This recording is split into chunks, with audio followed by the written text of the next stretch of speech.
suis quand même une grande traumatisée de ma fête, on pourrait dire. Pendant plusieurs années, j'avais une espèce de curse, puis genre, je pleurais à chaque fois que c'était ma fête. Ça me stressait tellement de demander aux gens d'être là pour moi, puis de venir fêter avec moi, parce que j'avais l'impression que je leur demandais la lune. Un de mes immenses défauts d'anxiété, c'est que on dirait que j'oublie tout le temps que mes amis, c'est vraiment mes amis. Mi-primaire, à v'là quelques années, je pleurais à toutes mes fêtes. C'était comme la fête parfaite que je viens de vivre parce que c'était la journée du gala Influence Création. J'étais chicksée pour l'occasion, mes amis allaient déjà être là. Fait que c'était parfait parce que je savais que mes amis allaient être là, mais j'avais pas besoin de les forcer à venir. Puis j'aime l'attention, là. Je ferai pas semblant, je fais des contenus sur Internet, c'est sûr, j'aime ça, mais j'aime pas ça au point que, comme, je veux que tout le monde soit là pour moi spécifiquement. Fait que j'aimais que les gens étaient là pas pour moi, mais pour eux, puis ça a donné que c'était ma fête. Le gala, pour vrai, ça a tellement bien été. Tu sais, moi, j'avais été nommée dans la catégorie créatrice émergente, mais l'annonce des gagnants, c'était faite avant, fait que moi, j'avais aucun stress cette soirée-là. J'étais juste présente pour enjoy la soirée, avoir du fun avec mes amis, rencontrer du nouveau monde. C'était tellement une belle soirée. Premièrement, l'organisation, c'était pop à chaque année. L'animation était super bonne. Il y a eu des beaux gagnants. J'ai parlé avec du monde que je trouve cool depuis des années, que là, soudainement, ils me trouvaient cool.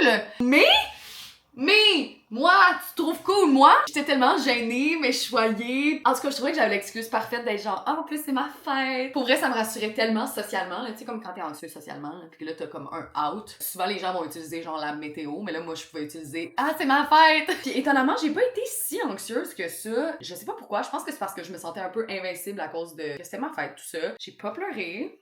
Yeah! Ah, j'ai un peu pleuré quand Gala a comme partagé des témoignages vidéo d'abonnés de différents créateurs. Ça m'a full touché parce que toutes ces belles personnes-là qui font du contenu qu'on aime, ils sont relevant et pertinents parce que le public veut entendre ces messages-là. C'est la communauté qui fait le succès d'un créateur, même si un créateur est extrêmement talentueux, c'est sa communauté qui le porte vers énormément d'opportunités. Vraiment un changement de vie total, là. Tu sais, moi, j'ai l'impression encore de commencer puis de toucher à quelque chose qui me rend super heureuse, mais c'est grâce à vous, veux pas, là, c'est grâce à vous qui venez me jaser, qui m'écoutez Rent, faire mon matcha. C'est drôle parce que d'être là hier soir, je me sentais tellement awkward, plus jeune, même encore maintenant, mais tu sais, comme de se faire valider par des pairs qu'on trouve tellement pertinents. Ça, puis en plus de se faire reconnaître par sa communauté, puis tout ça, genre, ça sera jamais aussi puissant qu'aller en thérapie, mais ça fait vraiment un baume sur le cœur pour toutes les fois où tu doutes de faire des gros moves, de commencer des nouvelles séries de contenu, de dire des nouvelles choses, de changer ton style. Tu sais, moi, je viens de faire le saut comme travailleuse autonome. On dirait que tout cet amour-là, toute cette reconnaissance-là, ça donne sens à tous les moves que je fais. C'était la best soirée de fête, pour vrai. En tout cas, je me sens juste reconnaissante ce matin. Je pense que mes 27 ans vont être vraiment cool. Puis cheers à d'autres journées d'anniversaire en paix. Puis je vous envoie beaucoup d'amour.